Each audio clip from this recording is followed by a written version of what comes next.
Hello guys, welcome back to my channel Zoologist AK, and I am Aarti Kaushik again here with another video. And in this video we are going to understand about epistasis, and after understanding the concept of epistasis we will discuss the different experiment that was conducted by different scientists to give the evidence that actually this epistasis takes place during the inheritance of characters and result in production of different phenotype than the actual phenotype that was produced by wild type allele. So here I am going to discuss the example of epistasis that result in production of white eye color in case of Drosophila. Then another example of epistasis that was studied by Batson and Punnett in sweet pea. Sweet pea has a scientific name that is Lathyrus odoratus and it is different from Pisum sativum. Study of epistasis by George Soule in a weedy plant that is safford purse and its scientific name is Bursa pastoris.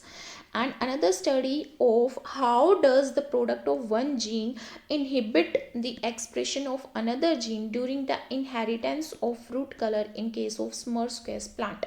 So one by one we will understand these experiments, and after understanding these experiments in my upcoming video I will discuss the analytical part, means how does the problems will be solved by us.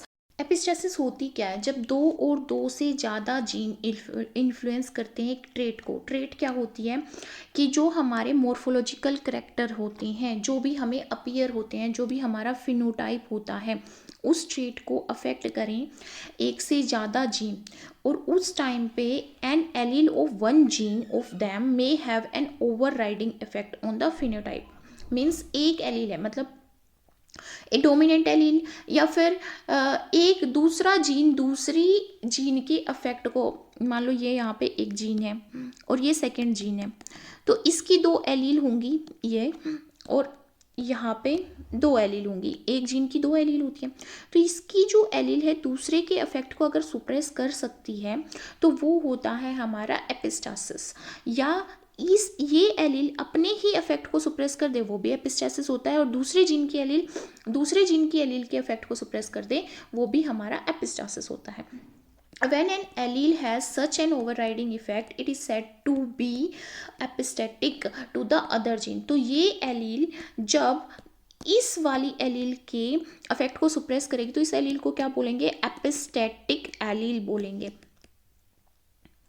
For example eye pigmentation मतलब pigment मतलब colour जो है किसमें? Drosophila में. Involves a large number of genes, different gene के through code किया जाता है. इफ ए फ्लाई कौन सी? Drosophila is homozygous for the null allele. Null allele क्या होती है? एक नॉन फंक्शनल एलील होती है, मतलब एक जीन में म्यूटेशन क्रिएट होगी, तो म्यूटेशन क्रिएट होने के बाद जो एलील आई, या तो वो एलील नॉन फंक्शनल हो, ठीक है, नॉन फंक्शनल मतलब कुछ भी प्रोडक्ट ना दे, या फिर जो प्रोडक्ट दे वो हमारा अच्छा एंजाइम, अगर वो प्रोडक्ट हमारा एंजाइम प्रोड्यूस कर रहा है तो वो एंजाइम नॉन फंक्शनल हो, उस एलील को हम बोलते हैं नल एलील. तो null allele in any of these genes the pigment synthesizing pathway, क्योंकि जो केमिकल प्रोसीजर होगा पिगमेंट बनाने का आई के लिए, वो पाथवे गड़बड़ा जाएगा, क्योंकि एलील क्या होगी? नल एलील होगी. नल एलील का मतलब है नॉन फंक्शनल एलील होगी, ठीक है. तो या तो वो पाथवे ब्लॉक हो जाएगा या फिर एबनॉर्मल आई कलर प्रोड्यूस होगा ड्रोसोफिला के अंदर. these allele nullify the work of the these alleles nullify the work of the all the other genes. दूसरे जो जीन होंगे वाइट कलर देने के लिए, रेड कलर देने के लिए, ब्राउन कलर देने के लिए, उनके अफेक्ट को भी, उनके जो प्रोसीजर है उसको भी अफेक्ट करेगा. क्यों? क्योंकि ये पाथवे को ब्लॉक कर रहा है, इंटरमीडिएट प्रोडक्ट को ये नॉन फंक्शनल बना रहा है जो पाथवे के बीच में है. अगर वो बीच का ही प्रोडक्ट सही नहीं हुआ तो फाइनल प्रोडक्ट कैसे सही होगा? तो अदर जीन्स का जो अफेक्ट है वो भी गड़बड़ा जाएगा. Means masking their contribution to the phenotype by producing the null allele, वो फिनोटाइप के अफेक्ट को अफेक्ट प्रोड्यूस करने के लिए, फिनोटाइपिक इफेक्ट प्रोड्यूस करने के लिए अपना कॉन्ट्रीब्यूशन दे रहा है. ऐसे एलील को एपिस्टेटिक एलील्स बोला जाता है. एपिस्टेसिस के एग्जाम्पल को स्टडी करते हैं ड्रोसोफिला में. देखो मान लो यहाँ पे एक जीन है 1 और यहाँ पे जीन है 2, और इस जीन में भी म्यूटेशन आ गई है और इस जीन में भी म्यूटेशन क्रिएट हो गई है। म्यूटेशन होता है सडन चेंज, मतलब जीन में कुछ हमारे जो बेस पेयर है वो हमारे गड़बड़ा गए हैं, जिसकी वजह से वो कुछ और फिनोटाइप दे रहा है जो कि नॉर्मल फिनोटाइप से अलग है। तो ये जो म्यूटेशन है ये डोमिनेंट इफेक्ट शो करे और इस म्यूटेशन के इफेक्ट को ब्लॉक कर दे। मान लो जीन 2 के इफेक्ट को ये कर रही है ब्लॉक, इस ब्लॉक करने की वजह से इस म्यूटेशन का इफेक्ट तो प्रोड्यूस नहीं हो पाएगा और इस म्यूटेशन का इफेक्ट प्रोड्यूस हो जाएगा। तो इस म्यूटेशन को हम क्या बोलेंगे, एपिस्टेटिक म्यूटेशन। ऐसा ही कुछ ड्रोसोफिला के केस में होता है। देखो ड्रोसोफिला में दो म्यूटेशन होती हैं, एक सिनेबर जीन में म्यूटेशन होती है जिसकी वजह से आई कलर जो है ड्रोसोफिला में वो ब्राइट रेड कलर आ पाता है, नॉर्मल यहाँ पे ब्राउन कलर नहीं आ पाता। और रिसेसिव म्यूटेशन एक अलग जीन में होती है जिसकी वजह से ड्रोसोफिला की आई वाइट हो जाती हैं। बट जब एक ऐसी फ्लाई जिसमें सिनेबर जीन भी म्यूटेंट हो और ये वाला जीन भी म्यूटेंट हो, दोनों ही जीन अगर सेम फ्लाई के अंदर म्यूटेंट हैं और होमोजाइगस कंडीशन में है, तो जो ड्रोसोफिला का कलर है वो वाइट आ रहा है। तो वो यहाँ पे इस जीन की म्यूटेशन जो है वो डोमिनेंट इफेक्ट या फिर बोले तो एपिस्टेटिक इफेक्ट शो कर रही है सिनेबर की म्यूटेशन के ऊपर, जिसकी वजह से रेड कलर ना आके वाइट कलर आ रहा है। तो ये एग्जाम्पल है एपिस्टेसिस का कि एक म्यूटेशन दूसरे के इफेक्ट को ब्लॉक कर रही है और रोवर अपना इफेक्ट ओवरराइडिंग स्टेट में शो कर रही है। नेक्स्ट एग्जाम्पल है हमारा लेथुरस ओडोरेटस का। लेथुरस ओडोरेटस हमारा यहाँ पे इसमें बेटसन एंड पुनेट ने स्टडी किया था जेनेटिक कंट्रोल किसका, फ्लावर कलर का। उन्होंने यहाँ पे दो फ्लावर लिए थे वाइट एंड पर्पल।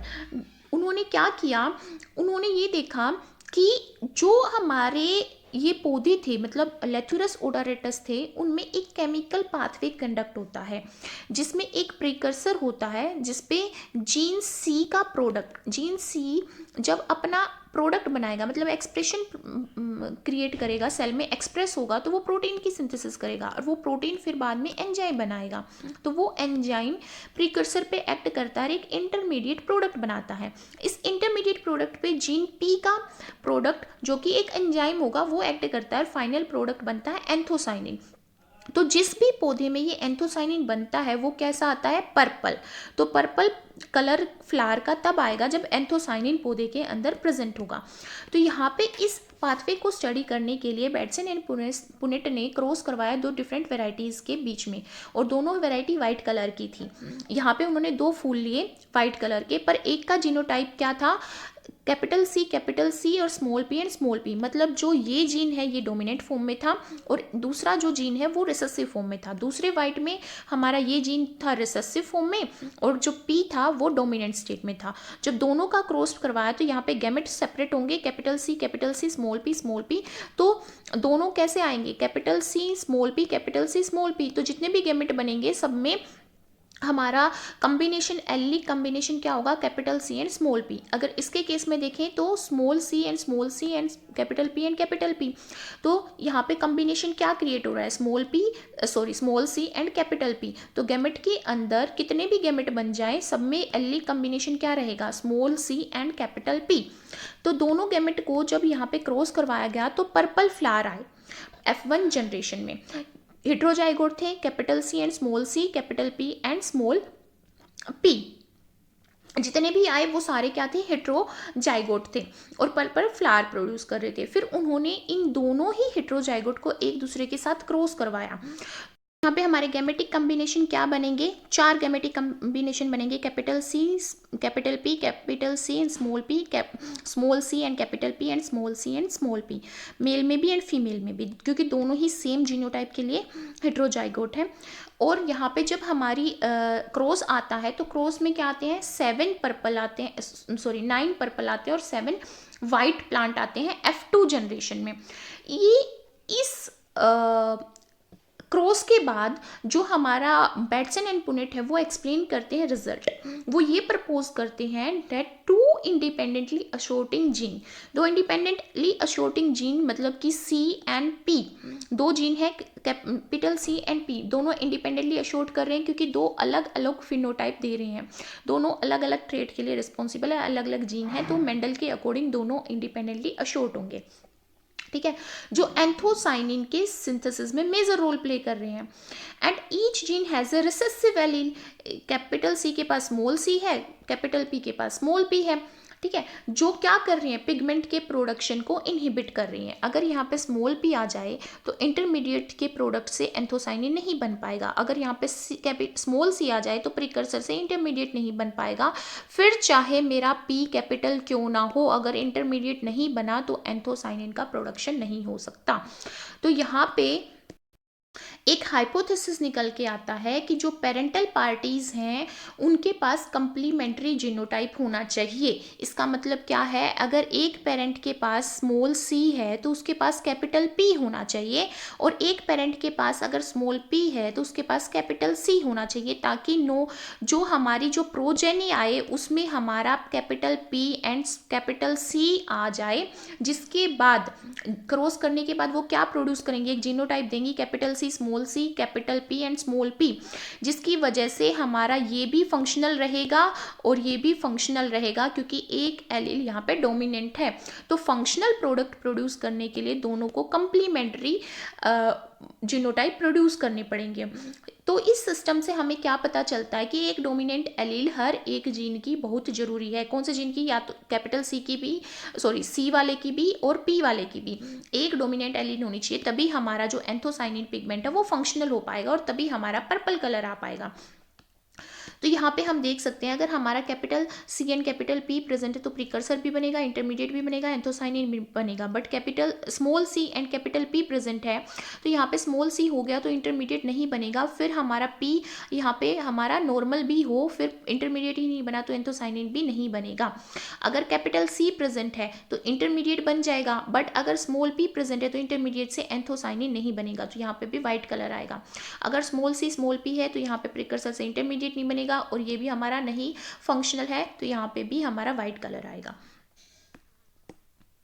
यहाँ पे बेटसन एंड पुनेट ने क्या इस्टेब्लिश किया, उन्होंने ये इस्टेब्लिश किया that each of the recessive allele क्या, small C and small P, ये एपिस्टेटिक होती हैं, मतलब ब्लॉक करती हैं किसको, डोमिनेंट एलील को। डोमिनेंट एलील कौन सी, capital C and capital P of other gene. मतलब अगर स्मॉल सी यहाँ पे प्रेजेंट है तो वो किसके इफेक्ट को ब्लॉक करेगी, कैपिटल पी के, क्योंकि कैपिटल पी अपना नॉर्मल इफेक्ट शो नहीं कर पाएगा। अगर यहाँ पे कैपिटल सी प्रेजेंट है और यहाँ पे कैपिटल पी प्रेजेंट है तब भी हमारा एंथोसाइनिन नहीं बन पाएगा। इसका मतलब क्या है, ये जो रिसेसिव एलील है ये दूसरे जीन की डोमिनेंट एलील को अफेक्ट कर रही है। सो dominant allele produce an enzyme that control a step in the synthesis of anthocyanin from a biochemical precursor and result in the formation of purple color in case of Lathyrus odoratus. Another classic study of epistasis were performed by Jorsel. उन्होंने VD plant use किया था, shepherd purse, बरसा बरसा पेस्टोरिस। इसमें क्या था, उन्होंने seed capsule लिए थे इस प्लांट के, जो या तो ट्रायंगुलर शेप के थे या फिर ओवॉइड शेप के थे। जो ओवॉइड कलर था वो प्रोड्यूस हो रहा था अगर प्लांट होमोजाइगस था। रिसेसिव एलील कंसिस्ट कर रहा था दोनों जीन की और वो होमोजाइगस का मतलब क्या होता है कि दोनों एलील एक जैसी फॉर्म में हो, या रिसेसिव फॉर्म में या डोमिनेंट फॉर्म में। बट यहाँ पे दोनों एलील रिसेसिव भी होनी चाहिए और होमोजाइगस भी होनी चाहिए, तभी कैसा कलर आएगा, ओवॉइड। और ट्रायंगुलर कैप्सूल तब प्रोड्यूस होगा जब एक एटलीस्ट वन, यहाँ पे क्या क्या कम्बिनेशन हो सकता है ट्रायंगुलर के लिए, एक एलील डोमिनेंट होनी चाहिए या दोनों डोमिनेंट हो। ए बी बी अगर है तब भी ट्रायंगुलर आएगा, स्मॉल ए और कैपिटल बी है तब भी ट्रायंगुलर आएगा, और कैपिटल ए है और small B and small B है तब भी हमारा क्या आएगा, यहाँ पे ट्रायंगुलर कलर आएगा। ऐसा क्यों पॉसिबल है वो देखते हैं। उन्होंने क्या किया, यहाँ पे जॉर्ज ने एक ट्रायंगुलर ले लिया और एक ओवॉइड प्लांट ले लिया, सीड मतलब सीड एक का ओवॉइड था एक का ट्रायंगुलर सीड था, और दोनों को क्रॉस करवाया। तो यहाँ पे हमारा जीनोटाइप क्या बन के आएगा, गैमेट क्या बन के आएगा, capital A and capital B, small A and small B, दोनों को क्रॉस कराएंगे तो हमारा F1 प्रोजेनी जो आएगा वो हेट्रोजाइगोट प्रोड्यूस करेगा, capital A small A capital B and small B. अब इन दोनों हेट्रोजाइगोट को जब एक दूसरे के साथ क्रॉस करवाया जाता है तो हमारे पास प्रोजेनी कैसे आती है, 15 तो यहाँ पे आते हैं ट्रायंगुलर और एक आता है ओवॉइड। अब इसको स्टडी करने के लिए ये मतलब यहाँ पे जो हमारे पास फिनोटिपिक रेशियो जो आ रहा है उससे हम ये प्रेडिक्ट कर सकते हैं कि हमारी यहाँ पे अगर कैपिटल ए कैपिटल बी है तब भी ट्रायंगुलर आएगा, capital A capital B small B है तब भी ट्रायंगुलर आएगा, capital A and capital A है एंड स्मॉल बी है तब भी हमारा ट्रायंगुलर आएगा, एंड हमारे पास स्मॉल ए और कैपिटल बी है तब भी हमारा क्या आएगा, यहाँ पे हमारा ट्रायंगुलर आएगा। तो इससे हमें ये पता चलता है, या फिर हमारा एक कैपिटल ए हो और स्मॉल ए हो और कैपिटल बी स्मॉल बी हो तब भी हमारा क्या आएगा, ट्रायंगुलर, और यहाँ पे small small B and capital B हो तब भी ट्रायंगुलर आएगा। तो इतने सारे कॉम्बिनेशन में हमें ये पता चलता है कि अगर ए एंड बी एलील में से अगर एक भी एलील अगर डोमिनेंट फॉर्म में प्रेजेंट है तो हमारा फिनोटाइप ट्रायंगुलर ही आएगा। तो ये जो डाटा है ये सजेस्ट करता है कि जो कैप्सूल का शेप है, कैप्सूल की जो शेप है यहाँ पे वो डिटरमाइन की जाती है डुप्लीकेट डेवलपमेंटल पाथवे के थ्रू। डुप्लीकेट डेवलपमेंटल पाथवे इसका मतलब क्या है, आइदर ऑफ पाथवे, दो पाथवे होंगे उनमें से कोई भी पाथवे, एक पाथवे अगर सही है तो ट्रायंगुलर कैप्सूल आएंगे। देखो यहाँ पे एक प्रीकर्सर है और जीन ए का प्रोडक्ट अगर फंक्शनल हो तो भी हमारा प्रोडक्ट बनेगा और फिनोटाइप प्रोड्यूस होगा। पर अगर मान लो जीन ए हमारा म्यूटेंट है और हमारा रिसेसिव फॉर्म में प्रेजेंट है, स्मॉल ए की फॉर्म में प्रेजेंट है, बट जीन बी हमारा क्या हो, फंक्शनल हो, तो अभी हमारा प्रोडक्ट बनेगा और फिनोटाइप आएगा। तो यहाँ पे अगर मेरे पास small B and capital B है तब भी हमारा जीन बी फंक्शनल है, एंड अगर यहाँ पे small A and capital A है तब भी फंक्शनल है, कैपिटल ए में भी फंक्शनल है, कैपिटल बी में भी फंक्शनल है। तो ये डुप्लीकेट पाथवे है, मतलब एक ही प्रीकर्सर पे दो जीन का प्रोडक्ट एक्ट करता है और फंक्शनल फिनोटाइप देता है। तो आइदर दिस और दिस, इन दोनों में से कोई भी अगर एक फंक्शनल है तो फिनोटाइप हमारा ट्रायंगुलर आएगा। तो first pathway involves the dominant allele of the A and other 4 dominant allele of B. तो यहाँ पे हम देख सकते हैं अगर हमारे पास capital A and capital B है तो हमारा प्रोडक्ट बनेगा, यहाँ पे प्रीकर्सर से प्रोडक्ट बनेगा और फिनोटाइप हमारा ट्रायंगुलर होगा। अगर यहाँ पे हमारा स्मॉल ए है और यहाँ पे कैपिटल बी है तब भी हमारा ये तो ब्लॉक हो जाएगा, बट ये तो प्रोडक्ट बनाएगा और फिनोटाइप देगा तब भी ट्रायंगुलर आएगा। और अगर हमारा यहाँ पे कैपिटल ए प्रेजेंट हो और यहाँ पे स्मॉल बी प्रेजेंट हो तो ये तो ब्लॉक हो जाएगा, बट ये फंक्शनल होगा, प्रोडक्ट बनेगा, फिनोटाइप बनेगा, ट्रायंगुलर आ जाएगा। बट यहाँ पे स्मॉल ए है, यहाँ पे स्मॉल बी है, तो ये भी ब्लॉक, फिनोटाइप नहीं बनेगा, ओवल शेप का आएगा। अब यहाँ पे नेक्स्ट है हमारा एपिस्टेसिस का एक एक्सपेरिमेंट जिसमें हम यहाँ पे इनहेरिटेंस देखी जाती है फ्रूट कलर की in case of summer squash के केस में। यहाँ पे हमें आउटकम देखने को मिलते हैं एक क्रॉस के जो दो हेट्रोजाइगस प्लांट के बीच में है, और वो दोनों हेट्रोजाइगस प्लांट किसके लिए है, फ्रूट कलर के लिए। जब यहाँ पे capital C small C and capital G and small C plant को इंटरक्रॉस करवाया जाता है एक दूसरे के साथ, दोनों ही जीनोटाइप हमारे पास सेम है, दोनों ही वाइट कलर दे रहे हैं। दोनों को जब इंट्रोड्यूस करवाया जाता है तो वो प्रोड्यूस करते हैं progeny and that sort into 3 phenotypic classes, जो हमें वाइट कलर देती है, ग्रीन देती है एंड येलो देती है। वाइट, ग्रीन एंड येलो, मतलब कि F1 प्रोजेनी जो आती है वो वाइट आती है, ग्रीन आती है एंड येलो आती है। वाइट हमारे पास 12 आते हैं, येलो 3 आते हैं, ग्रीन हमारे पास 1 आता है। तो यहाँ पे ऑफस्प्रिंग जो है ग्रीन फ्रूट जो प्रोड्यूस करते हैं, ग्रीन फ्रूट वो प्रोड्यूस करते हैं जिसमें दोनों ही एलील हमारी रिसेसिव फॉर्म में होती हैं, और हमारे पास येलो वो प्रोड्यूस करते हैं जिसमें हमारी जो सी है वो रिसेसिव हो एंड जो हमारा जी है उनमें से एक एलील एटलीस्ट क्या हो, डोमिनेंट फॉर्म में हो। और वाइट कब आता है, जब दोनों ही एलील में से कोई एक डोमिनेंट फॉर्म में हो या दोनों डोमिनेंट फॉर्म में हो, तब हमारा क्या होगा, वाइट कलर प्रोड्यूस होगा। जो एग्जाम्पल हमने अभी तक स्टडी किए वो क्या इंडिकेट कर रहे हैं कि एक पर्टिकुलर फिनोटाइप तब होता है जब वो एक से ज़्यादा जीन के थ्रू कंट्रोल किया जाए। हर एक जीन अपना एक स्टेप कंप्लीट करता है एक पर्टिकुलर पाथवे में। जब एक भी जीन उनमें से नॉन फंक्शनल हो या पार्शनली फंक्शनल हो तो पाथवे डिस्टर्ब हो जाता है और म्यूटेंट फिनोटाइप आता है। यहाँ पे हम देख सकते हैं अगर जीनोटाइप में capital C and capital G present है तो हमारा क्या आता है, यहाँ पे वाइट कलर आता है। अगर हमारा capital C and small G present है तो हमारा वाइट आता है, and small C and capital G है तब हमारा येलो आता है, and small C and small G present है तो ग्रीन आता है। इसका मतलब है कि जो हमारे इंटरमीडिएट स्टेप्स हैं पाथवे में वो डिस्टर्ब हो रही हैं, तो यहाँ पे एक से ज़्यादा जीन इन्वॉल्व हो रहा है हमारे फिनोटाइप को प्रोड्यूस करने में। So this was the epistasis.